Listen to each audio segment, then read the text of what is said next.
Flat tires and government. What do they have in common? Not really anything, except for a flat tire might have some use and government has some use, but overall I think they're, government's overrated, and a flat tire might have some use somewhere, about like a government. If you really look for it, they might have some use. First off, I'm back again after a week down. I had this tire going out, and we ordered a tire, but it did not get here before the old one blew. And they got the tire in, and these have a tube in them. They're not tubeless because we put beet juice in them for weight. And the tire tech up there at the tire shop was putting it in, and he tore the valve stem on the new tube. And these are special order parts, you cannot just get them anywhere, so we lost another couple of days waiting on the new tube. But I am back again doing another YouTube video, trying to beat some rain that we got coming in. They have flash flood warnings out for the area until tomorrow morning, and I think those flash flood warnings are just, I don't know, I think maybe the weatherman's feeling a little left out that Wisconsin hasn't had any flash floods and everybody else is having some, so they're trying to make us look legit that we might get some flash floods. Anyway, I don't think that's going to happen, but I'm trying to get a little bit cut before we get too much rain. And if it starts raining, this video is getting cut short because it'll mess up the video, and I need to get out of here before I get mudded in if it starts raining. So I'm back in, and was just going to say a little something about some government, because government kind of irritates me. Yeah, I think it's got some good, but mostly it messes up our personal lives and our personal freedoms way too much. It used to be that government was an honor to serve the people.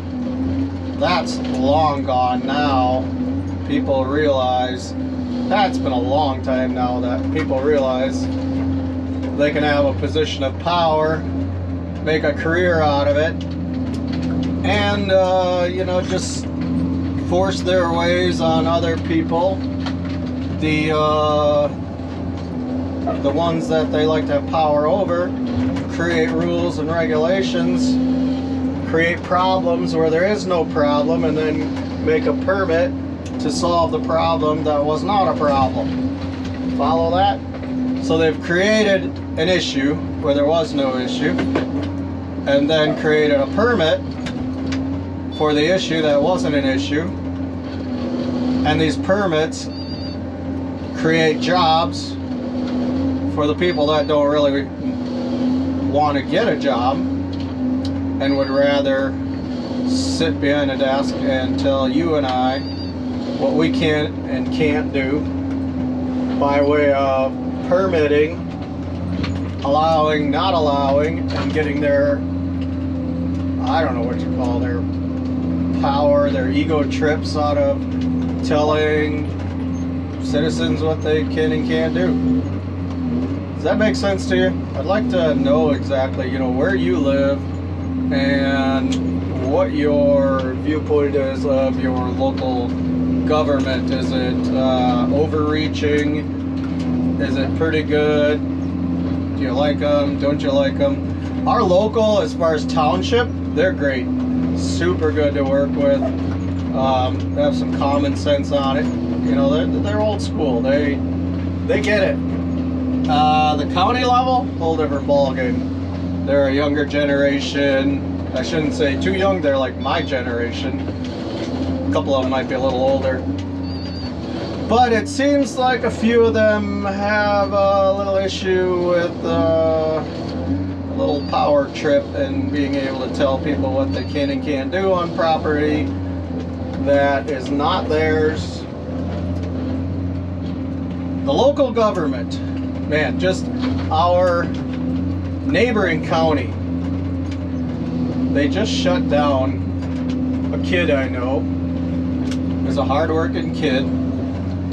He raised worms in his mom and dad's basement all winter with the aspirations to make a little money this summer and sell them to the local fishermen. His grandpa has a property, a farm right beside the boat landing, or within walking distance basically of the boat landing. So he thought he'd take advantage of that and sell a little bait and some soda pop and, you know, just some very small odds and ends to the fishermen that come there, and make a little money to help fund his eventual college degree, as he is hoping to one day be a doctor. Now that is pretty commendable in most people's eyes, but his grandpa got a letter from the county ordering him to cease and desist or face daily fines, and the article that they wrote on him made it sound like he was running a drug ring. It was disgusting. I mean, I can't even explain how maddening it was to read this article. Basically, yeah, making out this 15-year-old boy who was being an entrepreneur, trying to villainize him and make him look like he was like the worst criminal ever. Facebook got a hold of that, and the county got blasted with support for the 15-year-old boy. Needless to say, the county reversed, had a meeting, and somehow found out that, you know, they would let him operate under what they call the Wisconsin Lemonade Act. Now, why wouldn't you just tell the kid, you know what, we screwed up, this is dumb, congratulations on your entrepreneurial spirit, and go for it, young man. Why wouldn't you just do that rather than say, oh, we found a loophole in the tax code, or the zoning code, we found a loophole where you can operate.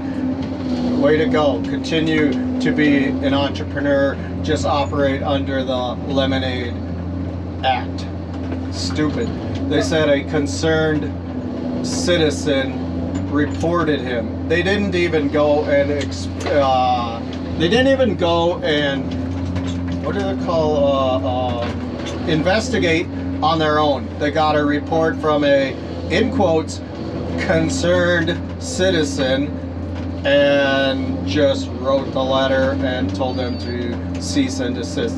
Now, I hate that term concerned, because I've been on that side, right where that kid is at on our property, where zoning has written me a letter and said, we received a complaint from a concerned citizen. All that means, when I hear concerned citizen, that means someone is not minding their own business, needs more to do, is jealous, or what have you. I don't know why people have to complain and cause problems for other people that has nothing to do with them, is no business of their own. Why?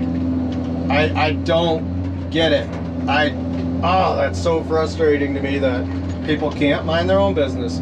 You buy a property, you should be able to do whatever you want on that property.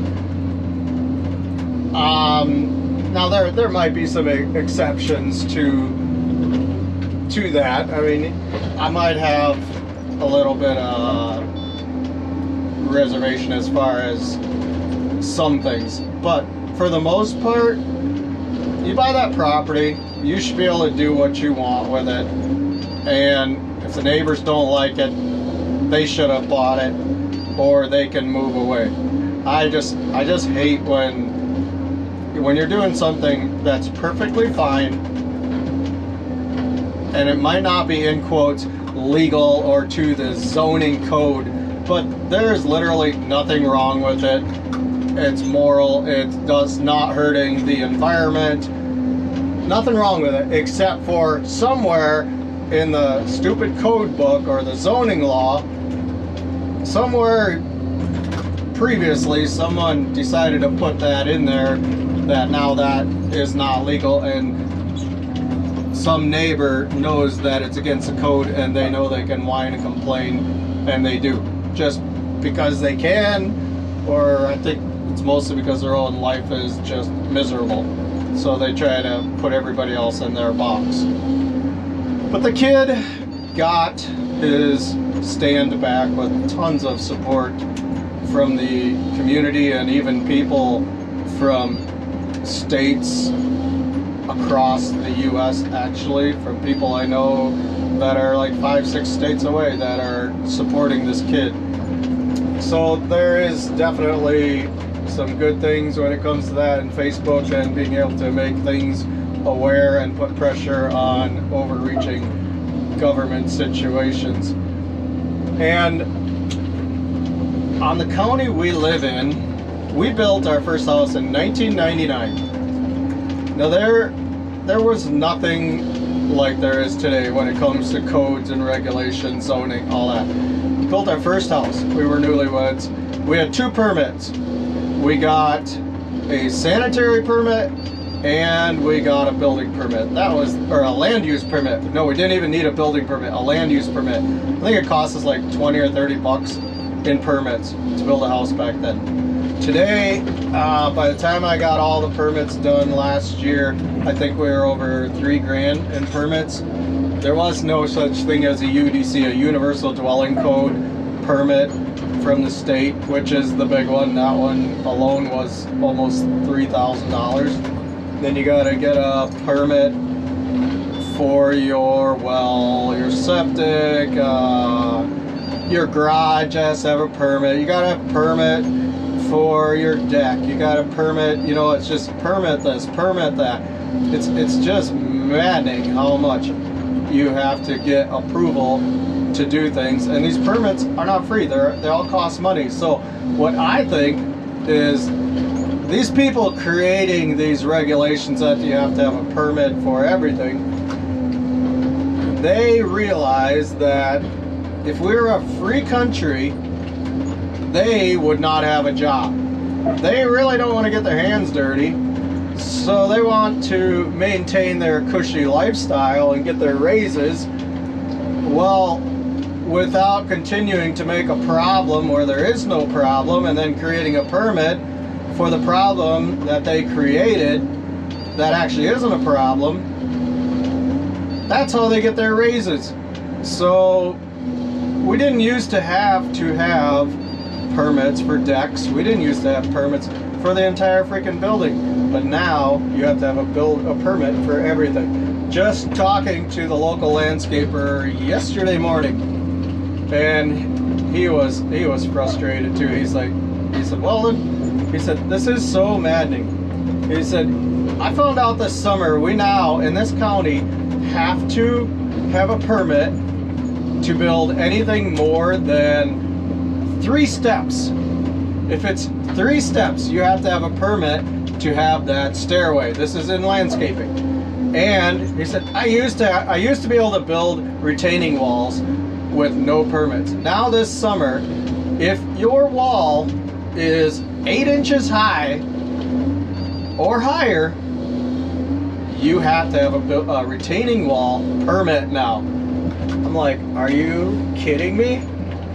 8 inches high and higher is now called a retaining wall, and you have to have a permit to have a retaining wall that is 1 cinder block high. I don't know about you, but that is bordering absolute insanity. To put a deck on, if it's I believe it's 100 square feet, no, 80, anyway, not very big. So 100 square feet, let's just go with 100 square feet. I think it's 100 square feet. If you have a deck, an existing building, and you want to build a deck or a porch or anything, or a concrete pad or anything like that, If it's 10 by 10 or bigger, 10 foot by 10 foot, that's not very big. You have to get a permit for that. You have to get a permit for every little thing you do now. And it is driving me insane. So this landscaper said, yeah, he said you can't do anything on Lakeshore anymore at all either, even if like the ice pushes up against, pushes the sand or rocks or whatever up against the shore, you know, you have to have a permit. And there's a ton of work that goes in to getting Lakeshore permit to be able to push back the dirt that came from the lake, and the ice pushed it up, and you just want to push it back down into the lake where it came from. You have to get a permit to put the dirt back down in the water where it came from. Is that just stupid or what? So you have the water freezing over in the summertime. You have sandy beach, you got a rock shore, whatever. In the summertime, that dirt is all undercover, underwater, and there's no issue with that. Freezes like it does up here, starts thawing in the spring. You've got ice, ice pushes up the sand, rocks, dirt, whatever, and the homeowner wants to make his shoreline back how it was in the summer. Oh no, you can't do that. You gotta ask the county for a permit to put the dirt back how it was originally. That is absolutely insane. So, this landscaper, he said, I can't do that. He said, it's a big process to get a permit. And he said, you know, I don't know what, $75 it costs for the permit to be able to put the shore back how it was previous the ice jam. The landowner said, you know what? He said, don't worry about it. He said, you just do it. I take full responsibility. If I get in trouble, I'll take full responsibility of the penalty, the fine, or whatever. I just want my lake shore back how it was. He said, okay, I can do that. So he put the lake shore back how it was. You know, it took him maybe 15 minutes or so just to push the sand back how it was. So he talked to the landowner later, and the landowner said, yeah, he got a fine for it, for pushing his dirt back into the lake where it came from. And the landscaper said, did you really? He said, oh no. He said, how much was the fine? Now get this, the permit is $75. $75 for the permit. Get this part. The fine was $50. How does that make sense? Now, I don't like either one, the fine or the permit, but that's just laughable when your permit costs you $75 and the fine costs you $50. You ever hear the term, make that make sense? Nah, it doesn't make sense. I don't know, some of these local governments I think are just as bad as the federal government as far as invading your personal life, your private life, all that. It's going way too far.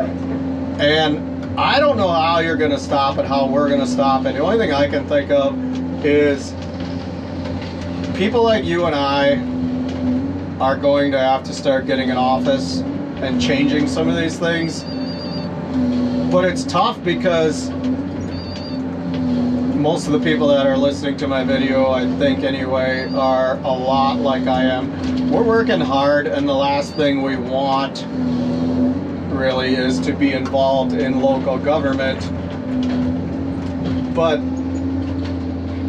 maybe that's what it's going to take. Or will it be better to group together and fight these overreach issues as a community?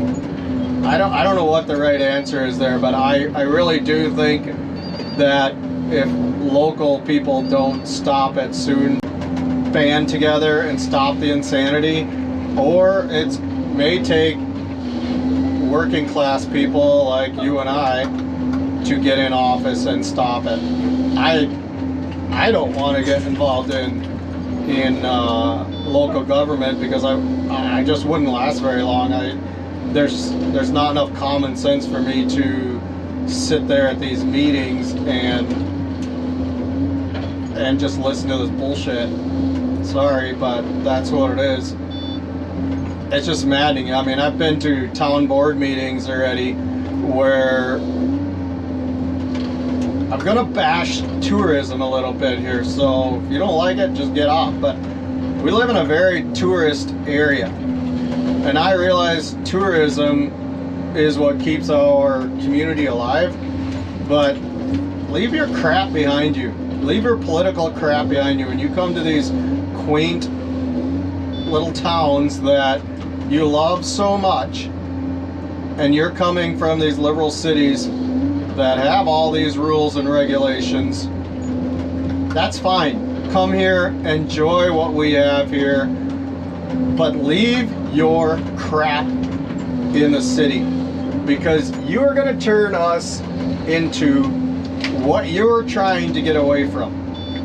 So yeah, I'm probably stepping on some toes here of people that are from the city, but I don't really care, because a lot of these people that move into the area that like our quaint little towns and our communities, they're taking over and ruining what they actually liked about our communities and turning it into what they're trying to get away from.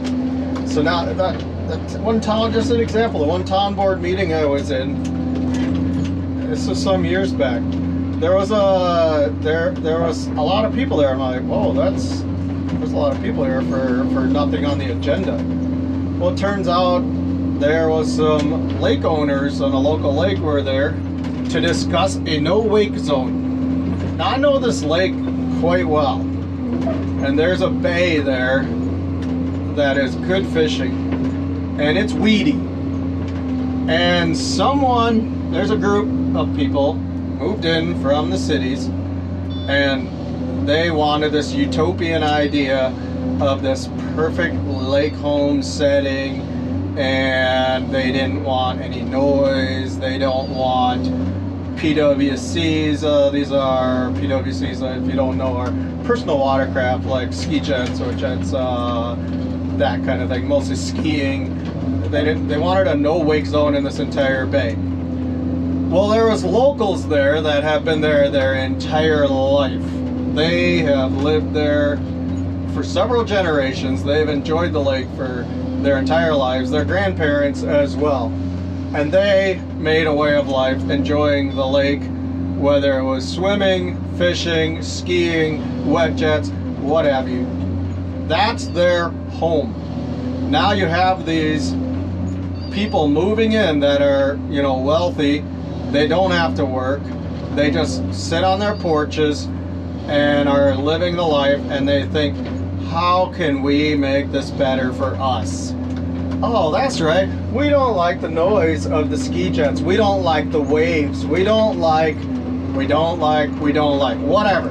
So they sit there on their stupid boats that are $1 million or whatever you have, and they sit on their porches of their cabins that are $1 million. And then they want to make hell for us people that are working our butts off to make 60, 70 grand a year to maintain and keep the place that our grandparents had on the lake. So they wanted, these people moving in, they wanted to create a no-wake zone, and it got quite heated in that room. The town board was like, whoa, we really don't want to mess with this. You're gonna have to take this somewhere else. This is not a township issue. I actually thought it was gonna come into a fist fight. It got really heated, and it just burns me up that these people from other areas move in and to our area and then they want to tell us how to live. Well, excuse me, but you're the one who moved to our area because you liked how it was. So if you like this area so much, then you conform to it. Don't you be going and trying to change us, because we're the ones who lived here for years. We're the ones who have created this community to be what it is. You're the one who is going to ruin this if we let you. So you're welcome to come as a tourist. You're welcome to come live in our neighborhood, but I'm telling you, leave your crap behind, because we don't want this to turn into your ideal and what you're used to, and we don't want the city to come to the country. So I was not planning on going on that tangent, but I did. So I'd be curious to know your thoughts. Again, I'm not saying the tourists are not welcome to our town. You are very welcome. I enjoy seeing every one of them, and they are part of what makes our community survive and thrive, but you're gonna ruin it if you aren't careful. So if you're coming in and you like what we got, then be one of us. Don't try turning us into what you are or where you came from. I think that's all for today. Enough of this tangent here. Catch you later.